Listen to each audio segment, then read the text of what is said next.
వేముడోలు తహసీల్దార్ కార్యాలయం వద్ద మండల వీఆర్ఓలు సోమవారం నల్లరిబ్బన్లు ధరించి నిరసన కార్యక్రమం చేపట్టారు. గ్రామ రెవెన్యూ అధికారులపై రోజురోజుకి పెరుగుతున్న పనిభారం, టార్గెట్ల ఒత్తిడి, పెండింగ్ డిఏలు, పీఆర్సీ బిల్లుల సమస్యలు వెంటనే పరిష్కరించాలని డిమాండ్ చేశారు. వర్క్ టు రూల్ పాటించాలన్నారు. సంఘ నాయకులు మాట్లాడుతూ కూటమి ప్రభుత్వం ఇచ్చిన హామీలను అమలు చేయాలని, లేని పక్షంలో ఆందోళనలు మరింత ఉధృతం చేస్తామని హెచ్చరించారు. కార్యక్రమంలో ఆంధ్రప్రదేశ్ గ్రామ రెవెన్యూ అధికారుల సంఘం Eluru division joint secretary D Simhachalam, మండల secretary Vejju Vinay Kumar, joint secretary L Salmon Raju, నాయకులు V Somasekhar, D Krishnakumari, K Rani, గ్రామ రెవెన్యూ సహాయకులు షారోన్, గంగాధర్, లక్ష్మణ్, లలిత, భార్గవి పాల్గొన్నారు.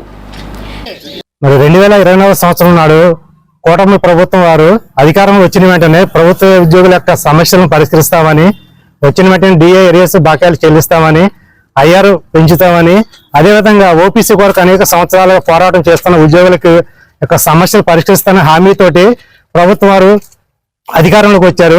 అధికారంలోకి వచ్చి 20 నెలలు గడిచినప్పుడు కూడా ఉద్యోగులకు ఎటువంటి సమస్యలు పరిష్కరించలేదు. కానీ రోజు రోజు అనేకమైన స్కీమ్స్ ద్వారా, సర్వేల ద్వారా పని ఒత్తిడి భారం పెరుగుతూనే ఉంది. అనేక మంది ఒత్తిడిని తట్టుకోలేక అనేక మంది ఉద్యోగస్తులు చనిపోవడం దురదృష్టకరమైన సంఘటనలు జరుగుతున్నాయి. అయితే మా యొక్క ఆంధ్రప్రదేశ్ రాష్ట్ర వీఆర్ఓల అసోసియేషన్ అధ్యక్షుల ద్వారా 16వ తారీఖు నుంచి పెండౌన్ కార్యక్రమాన్ని ప్రారంభించడం జరిగింది. ఆ రీతిగా అధ్యక్షుల యొక్క ఆదేశాల మేరకు ప్రతి మండలంలో కూడా ప్రతి వీఆర్ఓలు, వీఆర్ఏలు, విలేజ్ సర్వీస్ అందరూ కూడా ఐక్యమత్యం కలిగి జేఏసీగా ఏర్పడి సమస్యల పరిష్కారం కొరకు పోరాటం చేస్తున్నాము. ప్రధానమైన డిమాండ్స్ ఏంటంటే, ముఖ్యంగా పని ఒత్తిడి తగ్గించాలి, 10 గంటల నుంచి సాయంత్రం 5 గంటల వరకు మాత్రమే పనిచేయాలనేది డిమాండ్.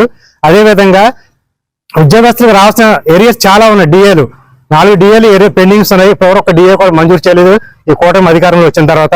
అదేవిధంగా ఓపీసీ ఓల్డ్ పెన్షన్ స్కీమ్ అనేది ఇప్పటివరకు అమలు చేయలేదు, గతంలో ఉండేది. ఈ రోజు నాడు రిటైర్ అయిపోతే వాళ్ళకి ఎటువంటి ఆధారం లేని పరిస్థితిలో ఉంది. కాబట్టి ప్రభుత్వం యొక్క సమస్యల పట్ల సానుకూల స్పందించమని కోరుతున్నాం. అదే రీతిగా ప్రమోషన్ ఛాన్స్ వీఆర్ఓస్కి ఇప్పటివరకు కూడా ప్రమోషన్స్ లేవు.